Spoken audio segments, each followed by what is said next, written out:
ايش بتعملي؟ بدور على احكي لي هنا، احكي لي ايش بتعملي. والله بندور في الزبالة على أكل، ناكل من الجوع، لا خبز ولا أكل عنا. بناكل من الزباين، وما كلناش بنموت، حد تدور علينا زي الميتين. نفس التعامل يعني زي ما انت شايف، صورة عبد.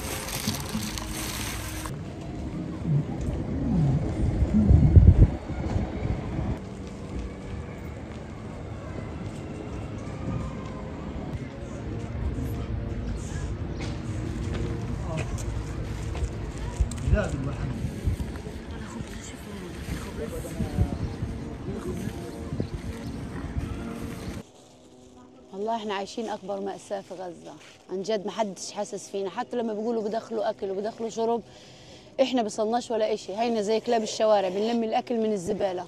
اقسم بالله دي حياتنا يوم يوم، بنلم الاكل كل يوم من الزبالة. ان ما اكلنا ما لمناش والله ما بناكل. حتى الخبز بيبقى مريح، هينا بنلمه مريح من الزبالة، يعني طايله مية زبالة. ايش بدك اكتر من هيك نحكي؟ هذه الحقيقة الصعبة اللي احنا عايشينها. تفهموا انتوا؟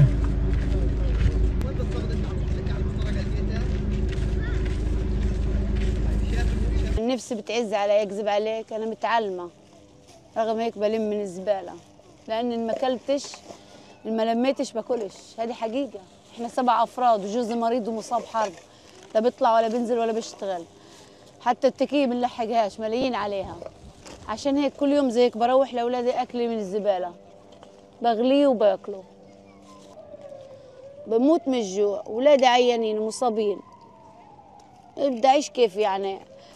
الناس بتبهدل، ما حدا بديك بكرامية، الناس بتهينك.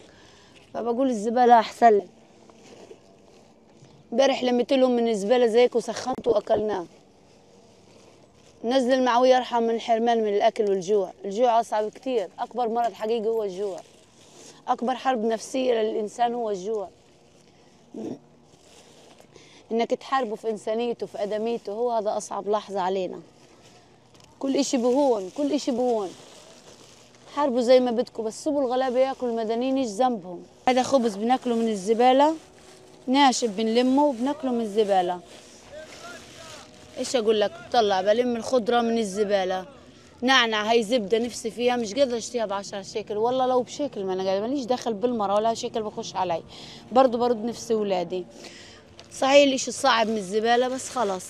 هي علبة الجبنة عشان فيها شوية خدتها، لأن ولادي نفسهم فيها ومش قادرة اجيب لهم. جماعة لجماعة، الأكياس اشتكت منها والشارع زي ما حفظنا، احنا نفسنا خزنين من نفسنا. والله العظيم الواحد خزان من حاله وقاعد على الزبالة، بس مش داعي.